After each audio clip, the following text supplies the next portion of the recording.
நிதியை நம்ம கல்விக்கு தான் கொடுத்துருக்கோம். இந்தியாலேயே ஒரு நாடாளுமன்ற உறுப்பினர் கல்விக்கு ஒதுக்கீடு செய்த ஒரு அதிகபட்ச தொகை இது. அதே மாதிரி அரசு பள்ளிகளை நவீனப்படுத்துறதுல நம்ம ஒரு முக்கிய பங்காற்றணும் நினைச்சு கற்களை காட்சி வடிவிலும் காணொலி வாயிலாகவும் பண்ணணும் அப்படின்னு இதுவரைக்கும் கடந்த 5 ஆண்டுலேருந்து இப்போ சேர்த்து 123 அரசு பள்ளிகளை நம்ம மாடர்னைஸ் பண்ணிருக்கோம். அதுல நீங்க பாத்தீங்கன்னா கற்கும் திறன் கடுமையா மேம்பட்டு இருக்கிறத நம்ம பார்க்க முடியுது. வேடசந்தூர் தொகுதியில் பல்வேறு இடங்கள்ல நம்ம பள்ளிகளை மேம்படுத்திருக்கோம். ஏறக்குறைய பெரும்பான்மையான அரசு உயர்நிலை பள்ளிகள் மேல்நிலை பள்ளிகள்ல மேம்பாடு அடைஞ்சிருக்கு. இந்த முறை அதை அரசு கலை கல்லூரிகளுக்கு நம்ம விரிவுபடுத்தியிருக்கோம். வேடசந்தூர் கலை அறிவியல் கல்லூரிக்கு 4 ஸ்மார்ட் கிளாஸ் கேட்டு கொடுத்திருக்கோம்.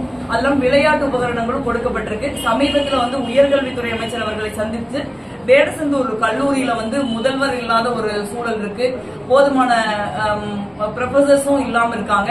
அதனால அவங்களுக்கு ஒரு போதுமான அளவிலான முதல்வர் ப்ரொஃபசர்ஸ் நியமிக்கணும்னு கேட்டதோட ஒரு புதிய கோர்ஸ் எல்லாம் வேணும்னு நம்ம கேட்டிருக்கோம்.